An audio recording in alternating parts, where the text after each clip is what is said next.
Hey, my fellow nerds, geeks, and or comic book lovers, welcome back to the channel. My name is NeuroSpider369, and today we're here with another episode of Obscure Rogues.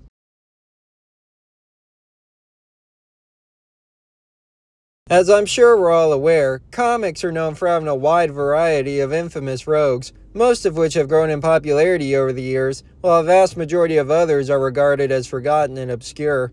In this video, we shine the spotlight on the UFOs. Before I begin, though, I just want to say rest in peace to Sal Buscema, who sadly passed away recently at the age of 89. My sincerest condolences goes out to his family and friends. Buscema was not only a legend among us comic book readers, but also my favorite Spider-Man artist. But anyways, with all that said, let's get into it. The UFOs made their first debut in Incredible Hulk number 254, published in 1980. The story was written by Bill Mantlo, and of course, penciled by none other than Sal Buscema. In it, we're introduced to millionaire businessman and industrialist Simon Utrecht, scientist and pilot Mike Steele, life support specialist Ann Darnell, and her brother Jimmy Darnell, a fuel propulsion engineer. Driven by a need for power, Utrecht intends to recreate the same accident that created one of New York's greatest superhero teams, namely the Fantastic Four.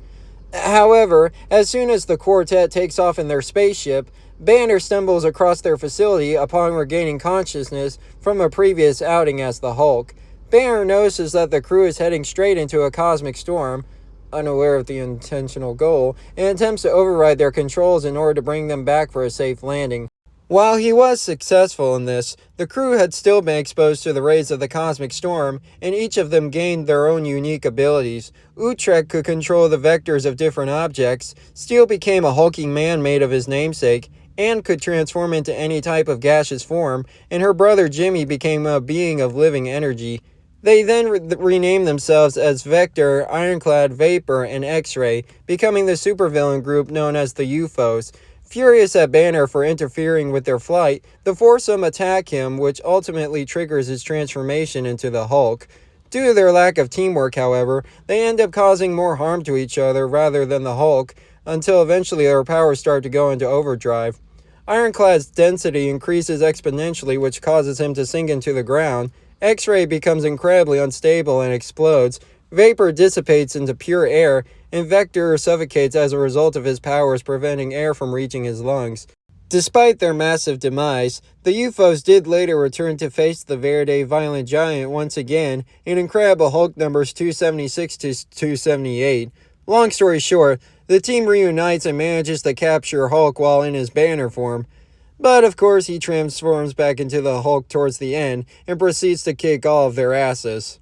After this, they mainly went on to appear in smaller roles, with the most notable being in 2018's Immortal Hulk series numbers 42 to 46.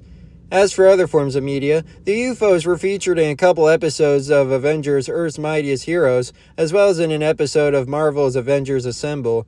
They were also included as a boss fight in the Incredible Hulk video game based off the 2008 movie. You know, the one with Edward Norton. Well, there you have it. Those are the obscure Hulk rogues, the UFOs.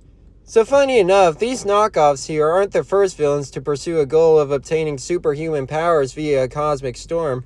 The Fantastic Four have a rogue belonging to their gallery who did the exact same thing, that being the Red Ghost and his troop of super apes, who I definitely intend on covering in a future video. But anyways, as far as my thoughts towards the UFOs, I do kinda like them. Certainly more than the last obscure rogue I talked about. I do feel as though they have some possible potential going for them. I mean, look at all the different powers they each have. Granted, Ironclad is basically just an evil metal version of the Thing, but the rest of them possess abilities that could be seen as OP, especially with Vector and X-Ray. While I'm not really that crazy about them, I do find their concept to be somewhat interesting. I'm not saying they're bad by any means. Like I said, I do like them to some capacity. It might just be because I'm not usually too crazy about evil counterparts of superheroes.